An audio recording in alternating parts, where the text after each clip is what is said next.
Gary, when you're looking at the game of chess, how do you see the game? Like from your lens, if you put your lens on, so we can learn from you. Do you look at it as war? Do you look at it as purely from a mathematics, point of view? How are you looking at the game?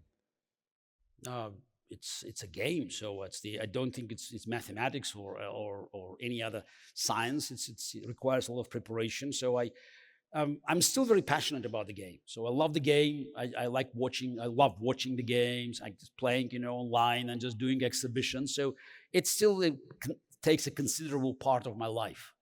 Again, I just know my limitations, that I'm no longer a professional player. I'm probably the strongest amateur on the planet.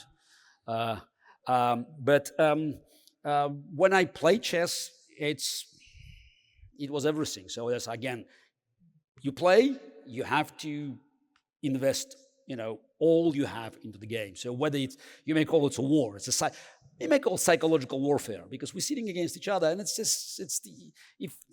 thanks to the Queen's Gambit, I think a lot of people recognize the intensity of the game. So I was very proud that, as an advisor to Scott Frank, so I added so many details that made it very realistic. And for those, because very often I'm being asked, whether the pictures, I'm sure many of you watched the series, that's was Bess Harmon looking at the ceiling with the pig. They say, oh, it's Hollywood. I said, no, that's not Hollywood. It's a Hollywood production, but that's exactly how many of us, thought during the game. You look at the board, but then you can take your eyes away. This is the way that you can just somehow refresh your attitude. So, and just to find some new ideas, because we don't have to look at the board just to analyze it. So I again enjoyed it immensely, and it was a never-ending process of acquiring data, analyzing it, and coming up with new ideas, fresh ideas. Yeah, I ask it for a reason. I'll get to my question in a minute here, but let me go in a different direction. So in business world, you'll have a business plan.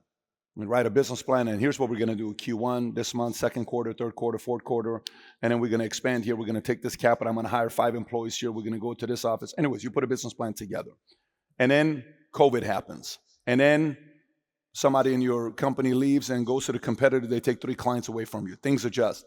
How much of the game you play because you're initiating and making him react to you, and how much of it is it you're reacting to your opponent's moves?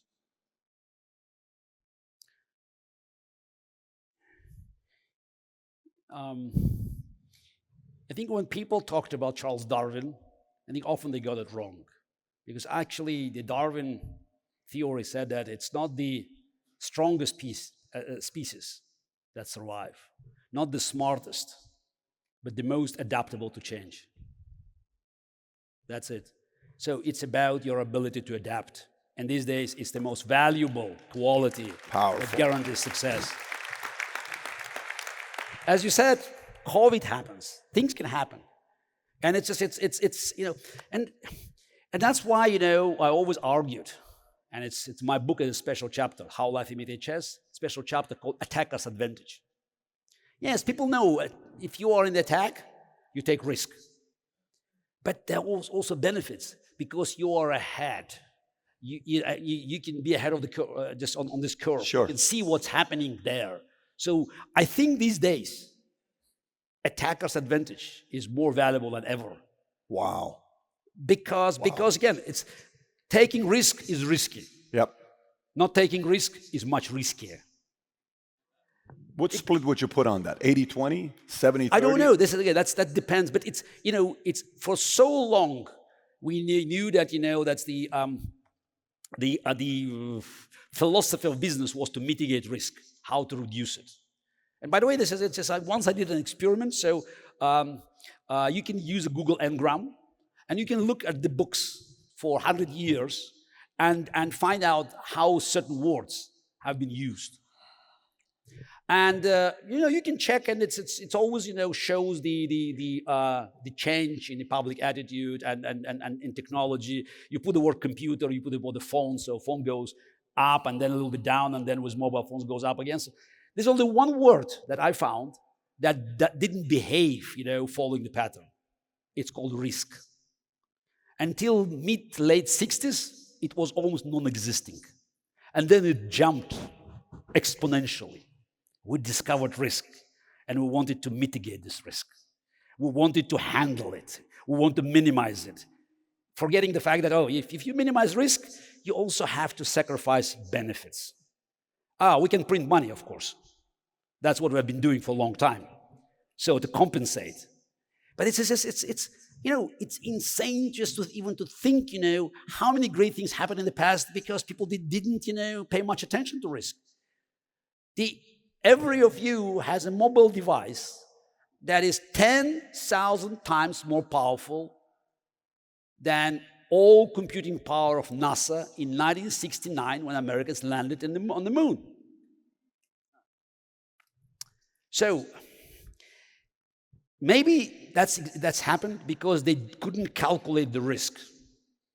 Because today we would know that the risk of losing the crew would be 25 to 30%. Show me the president of the United States who would authorize such a mission today. So again, it's this discovering risk has consequences. Yeah, risk is a problem, but it's we build systems, that had to make sure that no risk will find a hole to jeopardize our business. Yeah, it's this by FDA regulations, penicillin would be banned today at the first test because every fifth person shows allergy. Some people say maybe even Tylenol will not make it through. So what's happened during the pandemics? All of a sudden, rules changed.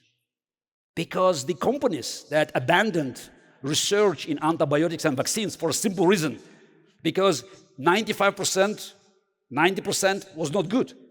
It 99.9%, could lead to a trouble, with an army of lawyers, going after you if you fail once. But now we needed something, we needed a miracle.